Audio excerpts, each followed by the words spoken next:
Hey guys, it's MC here. I'm just coming at you with a deck profile that I've just made for you guys.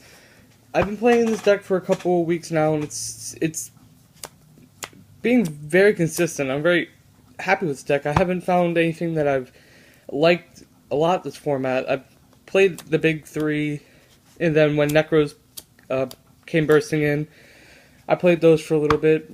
I love Necros a lot, but I also like having like a fun competitive deck a fun deck that you can just, you can top with if you play right. So, without further ado, let's get in this deck profile. I'll show you guys some additions I would make to this deck, but you can still play this deck. It's very, very consistent, very good. It's just there's some things that would be changed that would help the future of this deck. So yeah, sorry, I'm just trying to get the cards sorted. Here we go.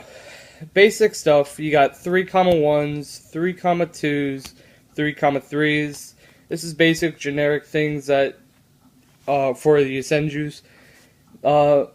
One thing, if you do need to find a space, you can obviously take out comma 2, because usually if they are running like a lot of back row and you don't really use this effect much, because if you're just attacking directly for 900 and they mirror force it, anything else on the board, like if you had comma 2 and comma 3 and you just wanted to get 3's effect off, comma 2 will attack over your opponent's monsters so you can get 3 effects off, but that's not going to be very helpful when they mirror force you.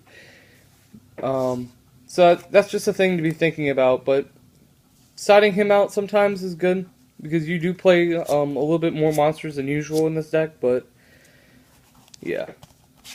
I just think comma 2 is not the best Yosenju. It's still a good Senju, but it's not the best. I'm playing 2 Sujik. Sujik is just pretty much really good on field and off field. When he's on field, you can boost up one of your monsters by 1,000. If he's in hand, if your monster is attacked or attacks, you can drop it and it'll gain 1,000. I've seen people play 3 of these. I think 2 is just perfectly fine. You don't need more than 3. 2 isn't cloggy at all. 3, I can see where it can get very cloggy. I've tested 3, but I didn't like it that much. 1 Thunder King Ryo, because it helps with the meta. Right now, the meta is pretty much just adding everything to hand except for Shaddolls. I mean, that's the only thing that's really not, except for, like, Hedgehog. Hedgehog adds to hand. But, yeah, Thunder King's pretty good. With the 19 attack, is pretty good. He's a big beater. Card D's just phenomenal in this deck. Your opponent is going to make you go first, and when going first, you really only set your back row and pass. But I find when I go first, it's better to play this too, because you can usually, they can veil or whatever, and usually your back row will just save you. But I'm liking Card D for that fact that it's just you get the extra 2 draws. Trying to see. Spells are just basic. I mean, these are just what you usually run in Yosenjus. You run 3 Tenki, 3 Pot, 2 MST, Geki, or Dark Hole. I just took Dark Hole out before this video, because I don't think... it's good to have 2 different things to blow up your opponent's field, because you usually don't have monsters. But when you do, like, I found myself a couple times having monsters on the field that I don't want to blow up, and Dark Hole just wasn't very good for me. But you can play Dark Hole if you wanted to. Deep Fisher, just basic. Everything uses Graveyard right now. Graveyard specialing, it was hard for us to get hit because Vanity's going down to 1, but I do think that Vanity's needed to go down to 1, because that thing was just hurting everything. And meta right now, everything's specialing. It's meta's meta. They have better card effects. They let you special off as many times as you want. And when Vanities was the only thing that stopped them dead in the tracks, it hurt a lot when it went down to 1. They maybe should put it back up to 2. That would make everything a lot better.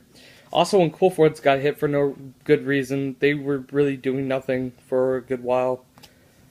That was just stupid, but, you know, that's how it is. 2 secret move. You don't need to play 2 secret move. You can take it out. I'm probably going to take 1 out. Probably take the second one out too, because there's no use just running 1. But for wiretaps, because I hate having this in my back row when I don't have anything on field, because I can't activate this because I have no monsters, so I just really don't like secret move for that effect. Mind Crush is just really good. Everything's adding to hand. But that's kind of contradicts my last statement where I said nothing. Everything adds. I said nothing adds to hand on accident, I think. But pretty much a lot of things are adding to hand. Just Shaddolls are the only thing that's pretty much not, except for Hedgehog, like I previously said. But I'm probably going to bump that up maybe to 3 because it's just been very, very decent in this deck. 3 Mirror Force. You can probably switch Mirror Force out for D-Fisher. Or D-Prism. This is just my choice. I like Mirror Force a lot. It just wipes out your whole opponent's field. 2 Fiendish. I'm gonna have to put in another Fiendish for the Dark Hole I just took out, but Fiendish is just really good this format because everything's using their effects on field. So for the one-offs, we play 1 Torrential, 1 Cosmos, 1 Warning, 1 Vanities, 1 Compulsory, 1 Ring, and 1 Bottomless. A lot of one-offs. I don't think any 3. So I'm playing 2s and 1s for traps. The ratios work a lot because you don't need more than 2 of what you have in 2s, except for Fiendish and Crush. But, I mean, ratios are a definite player's choice. I mean, I like playing 2 everything. Some people might not like to play so many traps, maybe more smells, maybe more monster count, you know. That's just what you prefer, then you can go ahead and play it. But this is what I've been testing, which has been very, very good. I've been very happy with how this deck performs in and out of tournament. So yeah. If you're going to be making a cheap deck that you really, a cheap deck that you know you're going to be able to top with, Yosenju is the way to go.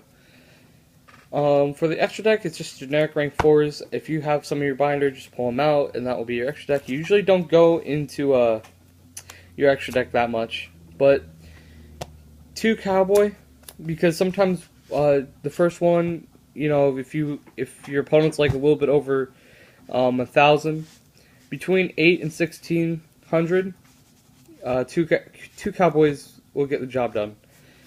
1 Lightning Chidori, you can play 2. I only have 1, and I had never needed 1 more. Heartland Draco, Rhapsody Berserk, Ragna Zero, Abyss Dweller, Phantasma's Dragon, Black Ship of Corn, Kagasuchi, Castel, Dark Rebellion, Tiger King, and Anarch. I would be playing a Exaton if I had it, but I don't have it right now. So, I mean, I'll get it later, but for right now I don't have it. And it's doing fine without Exaton, but you also want to play Diamond Dire, which I just realized I don't know where my Diamond Dire went. So, you also want to play Diamond Dire, but yeah. So thank you guys for watching this video. Please comment, subscribe. Please comment some, maybe some interesting things to point out for this deck. This deck does need some more oomph into it. It needs more. For it to be meta, it needs a lot more. But maybe it's its support that's coming out will help it. Maybe some of the traps might be good enough to boost this deck a little bit over the tier 1 range. But yeah, don't forget, I'll be coming at you with a deck profile soon for Trap Tricked Yosenjus. Thanks.